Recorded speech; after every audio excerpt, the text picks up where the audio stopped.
Donc je reviens sur notre canevas ici avec nos éléments. Et c'est donc ici qu'on va construire nos interfaces. Et je vais simplement dans cette vidéo vous présenter les différents éléments communs que l'on peut utiliser pour construire nos menus. Donc vous avez l'élément border qui est en fait un widget simple qui peut contenir lui-même un widget. Et ça peut vous permettre par exemple d'avoir une image de fond. Donc c'est juste un conteneur. Donc si vous regardez à droite dans les propriétés, on a tout ce qui est encre, position, alignement, etc.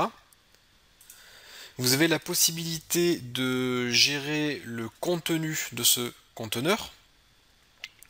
Vous avez la couleur, vous avez le padding, qui sont les marges internes. Si par exemple vous voulez avoir une petite marge interne de 4 pixels, vous pouvez le définir ici. Vous pouvez définir l'alignement horizontal, si le contenu doit être centré, justifié, collé à gauche, collé à droite, et l'alignement vertical, donc la même chose. Dans l'apparence, vous allez pouvoir modifier donc le visuel, notamment ajouter une image. Donc vous pouvez ajouter une image de fond ici. Si vous avez importé des images dans votre projet, vous pouvez les sélectionner pour pouvoir les ajouter ou les rechercher directement ici. Vous pouvez définir la taille de l'image, vous pouvez modifier la teinte de l'image avec du rouge, du vert et du bleu, ou simplement avec le color picker, ici. Donc vous allez pouvoir teinter votre image et la mettre plus ou moins transparente. Et après au niveau du comportement, vous pouvez définir si c'est un élément actif ou pas, si c'est visible ou pas. Donc là, ça c'est du classique, ça c'est les mêmes propriétés pour tout le reste.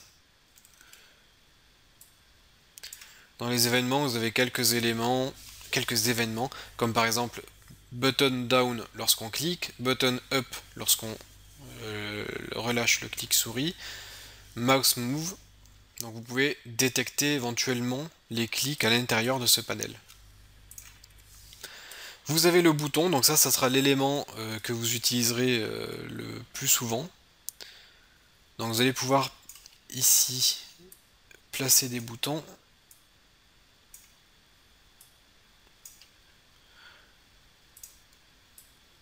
Alors je vais peut-être présenter le texte juste avant les boutons. Donc on a la position. On a donc le texte, on a la propriété content, donc qui est votre texte.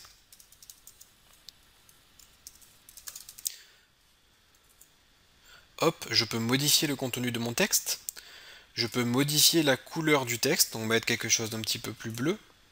On peut modifier la couleur, enfin on peut modifier la police, on peut modifier la taille de notre texte, on peut définir si c'est en gras, en italique ou en normal. On peut centrer le texte, par exemple en cliquant sur Align Center, ici. Vous avez la possibilité de modifier l'ombre. Le reste, donc c'est du classique. Ensuite, vous avez vos boutons. Ici, hop. Vous pouvez avoir un bouton jouer, un bouton option, un bouton quitter. Donc voilà, vous pourrez définir les différentes actions réalisables dans le menu principal de votre jeu.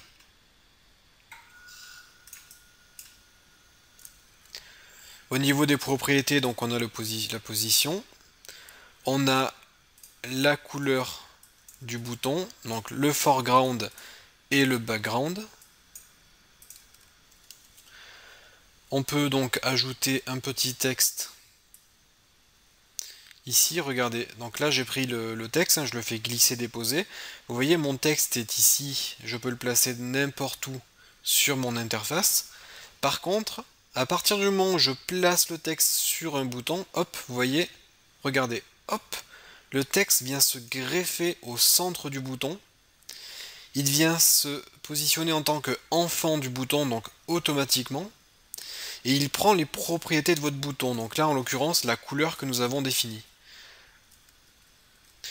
Donc là, le fait de faire glisser votre texte comme ça va automatiquement l'attribuer en tant que texte de votre bouton. Bon, hop, je peux ajouter du texte à mes boutons. Et donc là, j'ai ajouté le petit texte pour que l'utilisateur sache que bah, là, il s'agit du texte, par exemple, jouer, ici du texte option, ici du texte quitter. Donc, vous voyez là, mes boutons ne sont pas de la même taille. Donc, par exemple, je sélectionne un bouton. Au niveau de l'encre, on s'en fout. Au niveau de la position, pour l'instant, on s'en fout. Et au niveau de la taille, bah, je vais mettre une taille X de, par exemple, 500 et une taille Y de 150. 500 et 150. Et là, 500 et 150. Donc ici, je vais positionner le bouton bien au centre. Donc par exemple, on va se mettre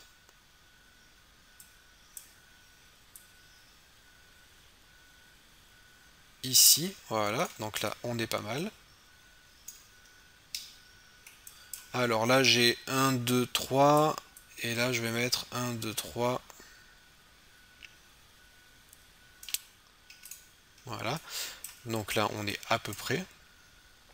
Vous pouvez mettre des petits boutons de partage sur les réseaux sociaux. Alors donc là c'était le bouton. On a le checkbox ici. Donc le checkbox qui est donc une case que l'on peut cocher et dire soit oui soit non. Donc comme pour le bouton, le checkbox prend un texte ici que l'on peut venir faire glisser-déposer à l'intérieur. Donc là on peut rétrécir un peu la taille. Et on peut donc cocher ou décocher cette option. Vous pouvez définir donc toujours la position de votre checkbox par rapport au canevas. Vous pouvez définir si par défaut c'est check ou uncheck, donc cocher ou pas.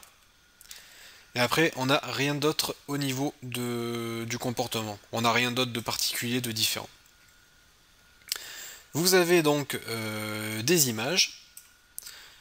Donc nos images, on peut leur donner une taille, par exemple 90, 90. Donc là, on a une image carrée. Dans l'apparence, on a le brush, et là, on peut ajouter une image. Donc par exemple, hop. Alors est-ce que ça marche? J'essaie de faire glisser un item. Voilà, donc je fais glisser un item, par exemple Facebook. Et une fois que votre item est présent dans votre projet et que l'on sait que c'est une image, donc une texture, ici, normalement, je devrais le retrouver assez facilement. Hop, et je peux venir sélectionner donc l'icône Facebook et donc eh bien, appliquer une image. On peut bien évidemment modifier la teinte, la couleur, etc. Donc on peut créer les boutons Facebook, Twitter, par exemple. On a donc des éléments que vous connaissez, qui sont les progress bars et les sliders.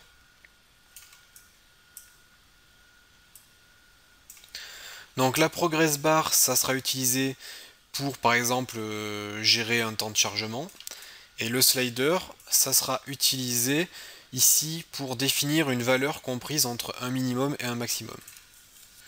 Donc, votre progress bar ici, elle a en paramètre le progress. Donc en fait, ça sera le pourcentage écoulé. Donc ça va de 0 à 1, qui correspond à 0% et 100%. Vous pouvez définir si ça doit se remplir de gauche à droite, de droite à gauche, ou de haut en bas, de bas en haut.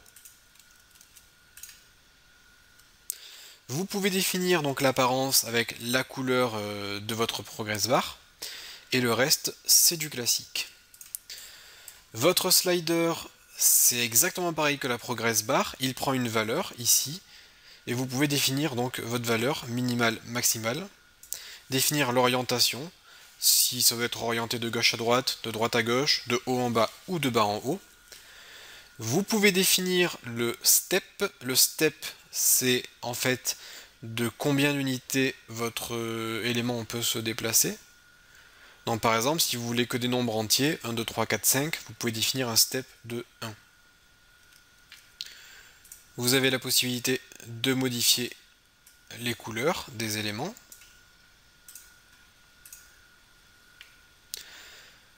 Lorsque vous avez une petite flèche comme ça, c'est que vous avez des propriétés avancées que vous pouvez afficher.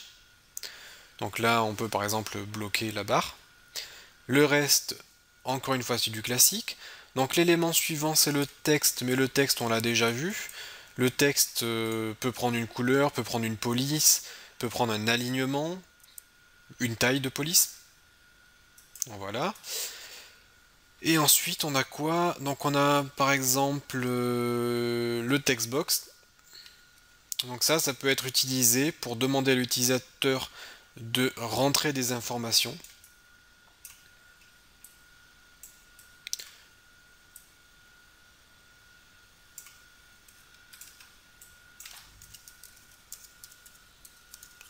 Hop. Je peux par exemple demander le nom de l'utilisateur. Il rentre son nom. Puis, je peux valider avec un bouton valider.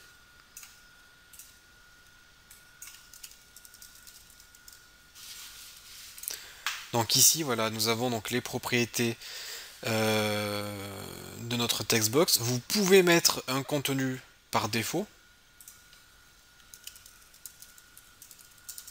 Voilà, si vous voulez donc afficher un contenu par défaut. Et par contre, vous avez le int qui est en fait le placeholder, donc grisé, qui va s'afficher ou se masquer si l'élément est sélectionné ou pas. Donc voilà pour la création de nos menus.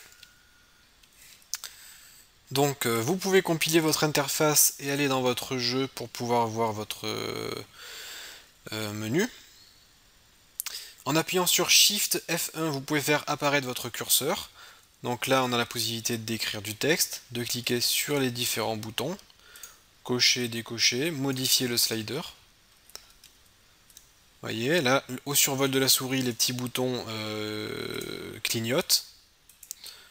Donc on a quand même on voit si l'on survole ou pas le bouton si on le clique. Et maintenant, donc ce qui va vous intéresser, c'est comment gérer le clic sur ces boutons. C'est très simple. On sélectionne le bouton. Dans la liste des événements, on a onClick. Bon, on a d'autres types d'événements, mais nous, ce qui va nous intéresser, c'est surtout onClick. Je clique sur le plus, et là, onClick, je peux définir ce qui se passe. Donc là, si on clique sur Options, on affiche Hello à l'écran. Je retourne dans le designer. Je vais faire pareil pour le bouton Quitter. Et si on clique sur le bouton Quitter, à ce moment-là, je vais faire un Quit Game pour quitter le jeu. Je compile, j'enregistre, et là, je vais dans mon jeu, j'appuie sur Shift F1 pour faire apparaître mon curseur. Donc regardez ici en haut à gauche, je clique sur Options, là j'ai bien Hello qui apparaît à chaque fois que je clique. Et si je clique sur Quitter, hop, mon jeu se quitte. Donc vous voyez, notre interface fonctionne, on a réussi à créer un menu, et on a réussi à gérer les clics sur ces différents menus. Et bien évidemment, par script, vous pouvez accéder aux propriétés des éléments. Par exemple, lors du clic sur un bouton, vous pouvez accéder aux propriétés du slider pour savoir quelle est la valeur qui a été spécifiée par l'utilisateur. Vous pouvez récupérer les chaînes de caractères. Vous pouvez, en Blueprint, accéder à tous les différents éléments de votre interface. Donc voilà à peu près ce qu'il y a à savoir sur les widgets communs, donc vraiment les widgets basiques, qui, comme je vous le dis, suffisent largement pour la création de 90% des interfaces de jeu. Vous n'aurez pas besoin d'utiliser plus que ça. Donc là, vous avez vraiment tout le nécessaire pour créer des menus basiques. D'ailleurs, même des menus complexes. Vous pouvez mettre des images. Ici, vous avez vos mouse events, donc vous pouvez même gérer les événements de souris sur vos images, vous pouvez créer vraiment des interfaces très complexes grâce à cet outil visuel qui permet de concevoir des interfaces. Donc voilà pour cette vidéo.